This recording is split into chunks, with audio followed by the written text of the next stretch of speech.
بسم اللہ الرحمن الرحیم۔ اللہم انی اعوذ بعظمتک ان اغتال من تحتی۔ اے اللہ، میں آپ کی عظمت کے طفیل پناہ چاہتا ہوں اس بات سے کہ زمین میرے نیچے سے کھینچ لی جائے۔ ہر گھر میں لڑائی ہے، اولاد ماں باپ کی نافرمان ہے، ایک دوسرے کی ٹانگیں کھینچنے میں ہم مصروف ہیں، نفرتوں کے الاؤ جل رہے ہیں، تو اللہ تعالیٰ کی ناراضگی تو بنتی ہے۔ آپ صلی اللہ علیہ وسلم نے فرمایا کہ جب حکومتی خزانہ لوگوں کی ذاتی دولت بن جائے گی تو زلزلے آئیں گے، امانت جو ہے وہ مال غنیمت سمجھنے لگ جایا کرے گا کہ لوگ کے پاس کوئی امانت رکھوائی جائے گی تو وہ سمجھیں گے کہ بس یہ تو میری اپنی چیز ہے، اور زکوٰۃ دینا جو ہے وہ ہمیں لوگوں کو بوجھ لگے گا،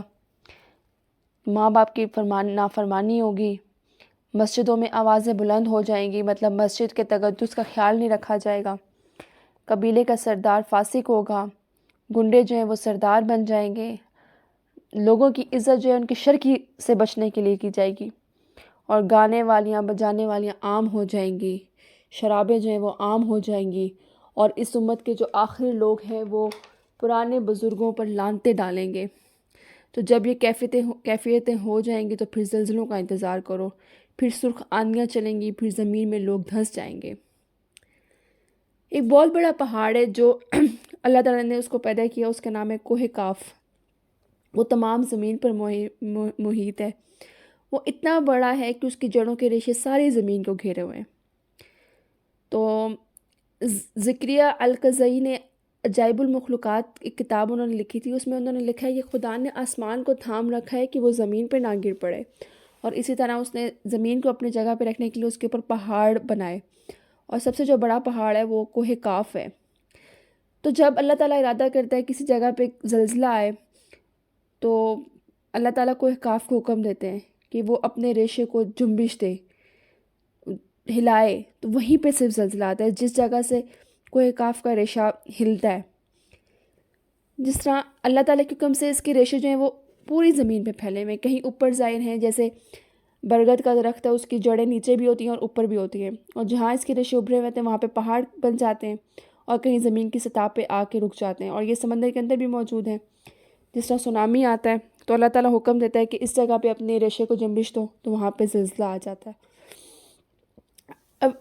ارشاد ربانی ہے کہ شرک اور گناہوں کی وجہ سے خشکی اور تری میں فساد آتا ہے، قحط سالی، زلزلے، آگ لگنا، بے سکونیاں، طرح طرح کی پریشانیاں، یہ سب کیوں ہیں؟ یہ ہمارے لیے ایک الارم ہے، مطلب ہمیں سمجھنا چاہیے کہ کیا ہم لوگ عبرت حاصل کریں ان چیزوں سے۔ جب کسی قوم میں اعلانیہ بے حیائی پھیل جاتی ہے، جب گناہ کو گناہ نہیں سمجھا جاتا بلکہ فخر سے بتایا جاتا ہے، وہاں پہ پھر طاعون اور مختلف امراض پھیل جاتے ہیں، سود خوری کی وجہ سے زلزلے آتے ہیں، ناپ تول میں کمی ہو تو قحط آتا ہے، ظالم حکمران مقرر ہو تو عذاب آتا ہے، زکوٰۃ نہ دی جائے تو بارش رک جاتی ہے، اللہ اور اس کے رسول کا عہد توڑا جائے تو دشمن مسلط ہو جاتے ہیں،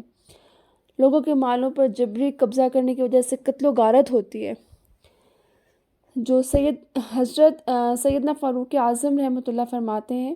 کہ بے شک زلزلے زنا کی کثرت سے آتے ہیں، زلزلے آئیں تو ہمیں اس سے عبرت حاصل کرنی چاہیے، ہمیں زیادہ سے زیادہ استغفار کرنا چاہیے، ہمیں اللہ کی راہ میں صدقہ دینا چاہیے، ہمیں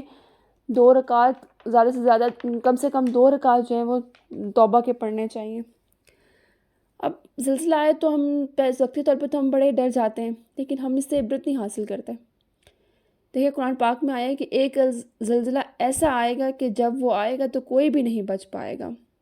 جب زمین تھر تھر کانپنے لگے گی اور زمین اپنے بوجھ باہر پھینک دے گی، اتنا زوردار جھٹکا ہوگا، سب کچھ اکھڑ کر باہر آ جائے گا، اور اس زلزلے کا اتنا خوف ہوگا کہ جب بچہ پیدا ہوگا اس ٹائم اس کے اگر بال مطلب سیاہ ہوں گے تو وہ خوف سے سفید ہو جائیں گے، باپ بیٹے کو چھوڑ کر، بیٹی ماں کو چھوڑ کر، ماں بیٹی کو چھوڑ کر، شوہر بیوی کو چھوڑ کر،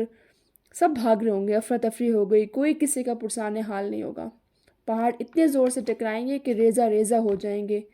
زمین جو ہے اپنی خبریں اگلنے لگے گی، اپنے راز اگلنے لگے گی کہ میرے اوپر کس کس نے کیا کیا کیا ہے، کس نے کیا جرم کیا ہے، زمین جو ہے وہ گواہی دے گی، اور رب جو ہے وہ زمین سے کہے گا کہ تم بول، اور پھر کیا ہوگا کہ لوگ مختلف گروہوں میں بٹ جائیں گے۔ اب ایک جگہ پہ آتا ہے کہ مختلف گروہوں سے مراد ہے کہ مسلمان اور کافر، اور ایک جگہ پہ آتا ہے کہ مختلف گروہوں سے مراد ہے کہ جس طرح چور ہیں وہ ایک جگہ پہ ہو جائیں گے، ڈاکو ایک جگہ پہ، زانی ایک جگہ پہ، عالم ایک جگہ، صوفی، پرہیزگار، سب کے گروہ بن جائیں گے، اور ان سب گروہوں کو ایسی نشانی دی جائے گی کہ وہ دور سے ہی پتہ چل جائے گا کہ اس نے کیا جرم کیا ہے۔